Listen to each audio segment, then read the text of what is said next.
This week brought its challenges and its quiet victories. From snowy nights to crafting Christmas memories, come spend 3 days in our little corner of the world. It's a story of hard work, small joys, and the magic of life lived simply.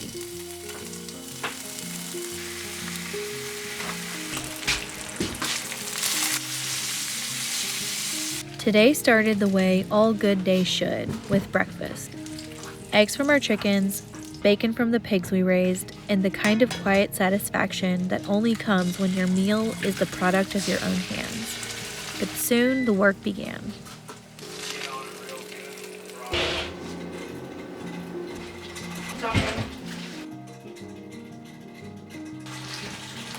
The chainsaw wasn't cooperating. We tinkered, adjusted, and tinkered some more, but fixing it wasn't going to be as easy as we thought. So we set it aside and turned to the house instead. Thanksgiving had left its mark, stacks of dishes and crumbs that seemed to multiply overnight. Cleaning up felt like resetting, a way to clear both the table and our minds. We decided it was time for a chainsaw upgrade, something we'd been wanting to buy for a while. We will figure out what we need to do to fix the other one because it has been good to us over these last 3 years. But we have been wanting a larger chainsaw and we needed a working one right away. We had to drive into town to buy that chainsaw in person, and while we were there, it started snowing unexpectedly. We managed to make it home before any of the roads froze over, and as beautiful as the snow was, the work couldn't wait. We bundled in layers, fired up our new chainsaw, and set out to cut wood in the snow in the dark. We should have gotten this a lot sooner. I've literally been wanting this chainsaw for 3 years, and my life is immediately better. It gets dark so early these days, so we don't think too much about spending time outside in the dark. It's just a part of life out here. Our headlamps are a big help and one of our most important tools. Our new chainsaw did not disappoint, and even though most people wouldn't enjoy this work, being out in the first snow at night was pretty magical and peaceful. We filled our wood shelves inside and warmed our hands by the fire. And then we rested, grateful for our cozy home and a successful day off grid that truly felt earned. Some challenges can't be fixed in the moment, and in order to thrive living off grid, you have to learn to adapt and move forward. The morning was crisp and the routine was familiar. Another day, another round of chores. I decided to give the chickens a treat, pumpkins from our porch decorations. And there's always time for a little soccer with the dogs.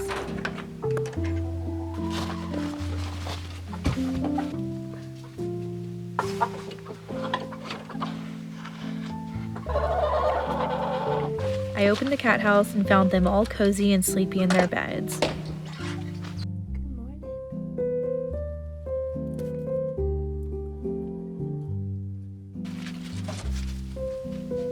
Get back. Inside, the fire needed restarting to chase off the morning chill.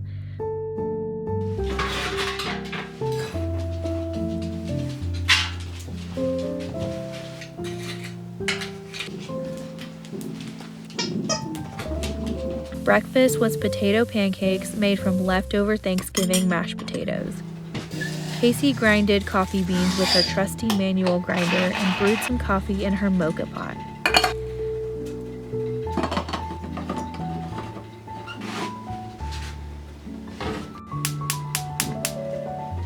Her system isn't for heaps of coffee, but perfect for one. And the great thing about it is it requires no electricity to make, and it is portable. She will never go without her coffee.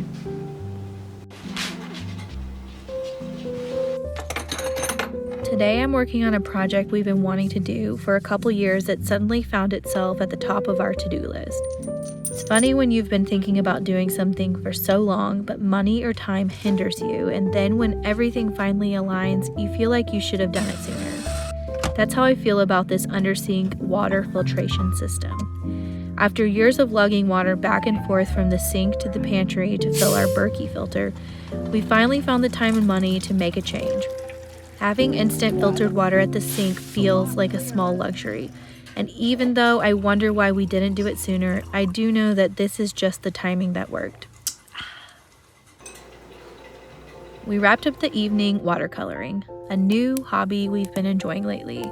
After we took a class a couple weeks back, we decided we'd like to invest in some watercolors. It wasn't much of an investment, and the supplies don't take up a lot of space, which is sort of a requirement in our tiny home. It's peaceful, creative, and a lovely way to spend time without screens.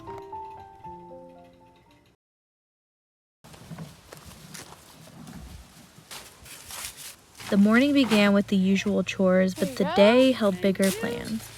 It was time to clean out the chicken coop, a necessary task that keeps our flock healthy. The used bedding went straight into the compost.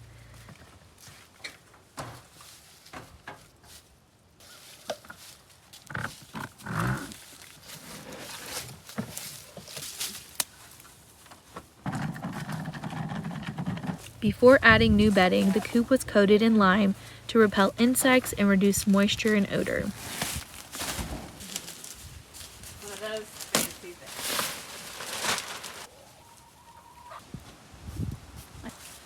things. We made sure the compost pile was watered, as the right amount of moisture is key to keeping the decomposition process on track. And then we were back to cutting wood to size, this time in the daylight. We spent time splitting kindling using our favorite tool, the kindling cracker. It was invented by a 13-year-old girl after her mother hurt herself splitting kindling in another way. This tool is a testament to creativity born from necessity, a concept that is near and dear to our off-grid life. It's these little innovations that make the hardest jobs easier.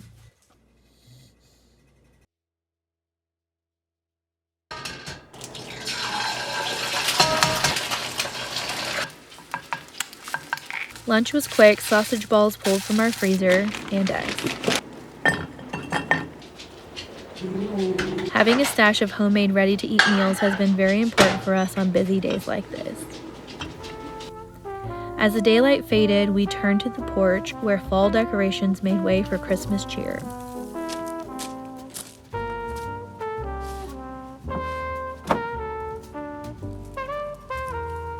Do you think I should just do a bow with both of these for the wreath?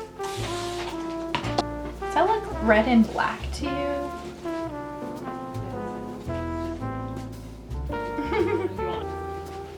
Just feel like it's not right.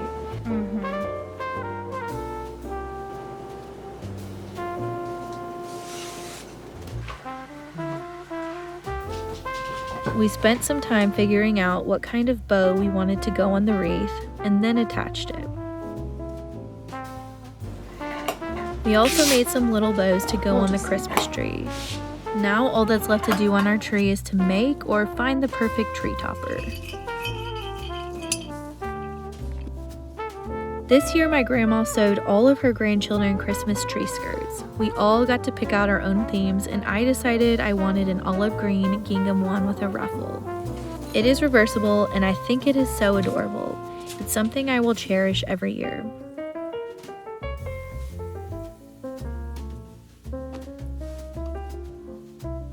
My grandma and mother are both sewers, so I learned to sew at a young age. And so did Casey, which is why in the past year we sewed quite a bandana collection for our dogs. They now have multiple matching bandanas for every season. We ironed the Christmas ones and swapped out their fall ones for these.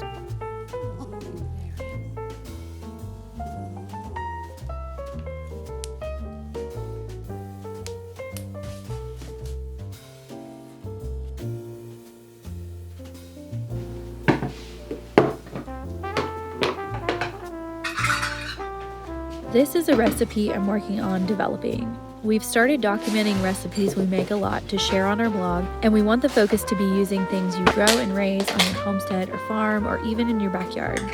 This is a big project to take on that will take years to complete, but I'll link below to what is live on the blog so far.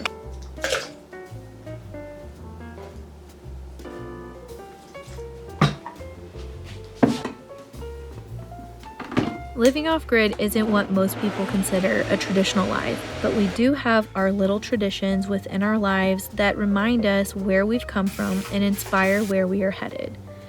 This life is anything but predictable, but it's in the rhythm of each day, the work, the play, the moments of quiet, that we find joy. Thank you for spending these days with us. Until next time, stay warm and stay inspired.